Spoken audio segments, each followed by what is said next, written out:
What's up? Today we're going to go about this another yet wild news that involves none other than Sweet Baby Inc. If you've been following the channel for a while, you know this company has been at the center of more than one controversy. But things just took a turn for the worse for yet another game associated with them. Let's kick things off with a quick recap. Tales of Kera Z, a game developed by Surgent Studios, was released earlier this year. On the surface, the game had everything going for it. Strong reviews, cultural depth, and a unique story inspired by Bantu mythology. Sounds like a recipe for success, right? Wrong! Despite some positive feedback from critics, the game failed to gain any traction among players.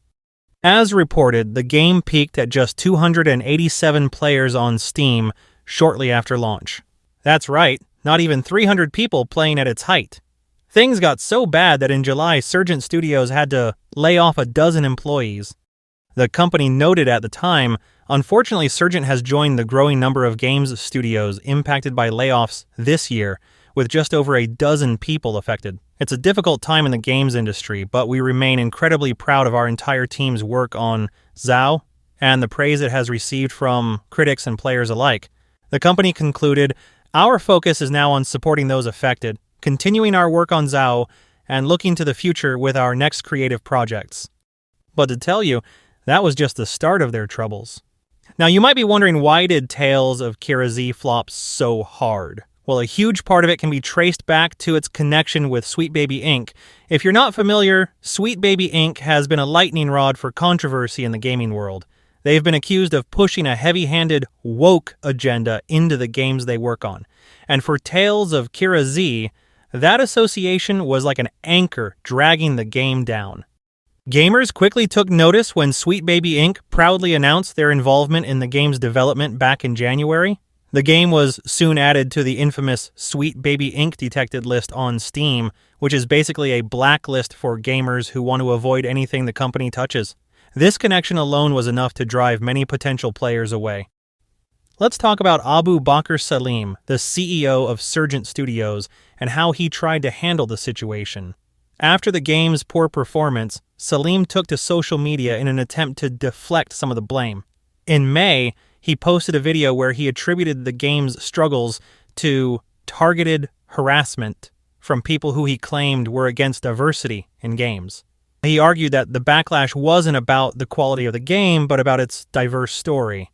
Faced with constant targeted harassment from people who see diversity as a threat, and from people who look across the vast landscape of modern media and decide that anything that doesn't speak to them or centers around them is unnecessary and inauthentic. While this message garnered over 2 million views and thousands of likes, it didn't resonate with a large portion of the gaming community. Many saw it as an excuse for why the game wasn't selling.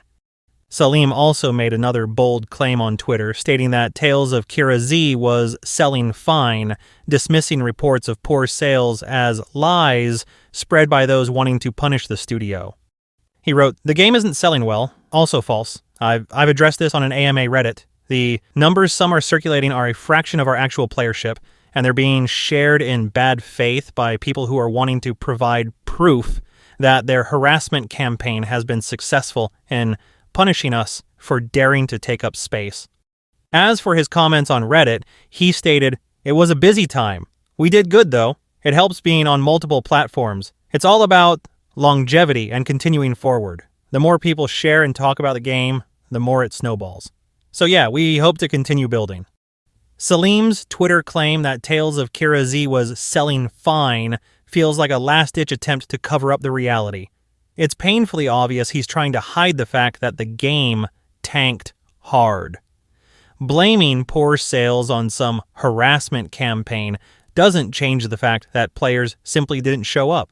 His Reddit comment about doing good and focusing on longevity is just another way to dodge the truth. If things were actually fine, they wouldn't be laying off staff and shutting down the whole division. And how is that addressing? To me, he was clearly trying hard not to admit that the game was failing. but gamers see through that kind of spin. Back to the present. Despite Salim's claims that Tales of Kera Z was selling fine, reality tells a different story. Just days after his dismissive comments, Surgent Studios announced their entire games division was being put on hiatus and laid off the rest of the team.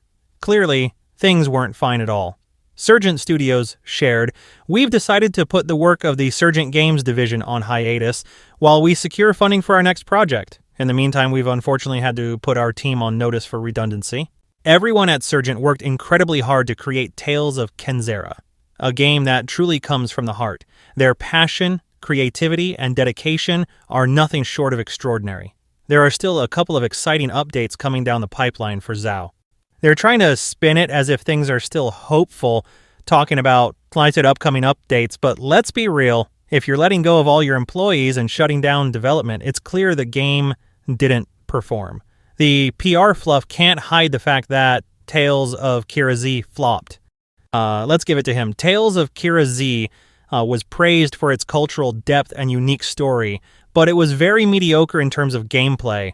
It's one thing to create a diverse and inclusive game, but if the core mechanics aren't fun or engaging, gamers simply won't stick around. This is something we've seen time and time again, especially in games that focus heavily on messaging rather than gameplay. So what's the takeaway here? For one, the connection to a controversial company like Sweet Baby Inc. can be toxic for any game's success. But beyond that, developers need to remember that no amount of messaging can save a game if it's not fun to play. Abu Bakr Salim's attempts to blame harassment for the game's failure ignored the fundamental issue. Players just didn't enjoy it. As we've seen with other projects in the past, games should be a form of entertainment and not ideologies. Anyway, that's all for today, and make sure to subscribe if you haven't. I'll see you soon.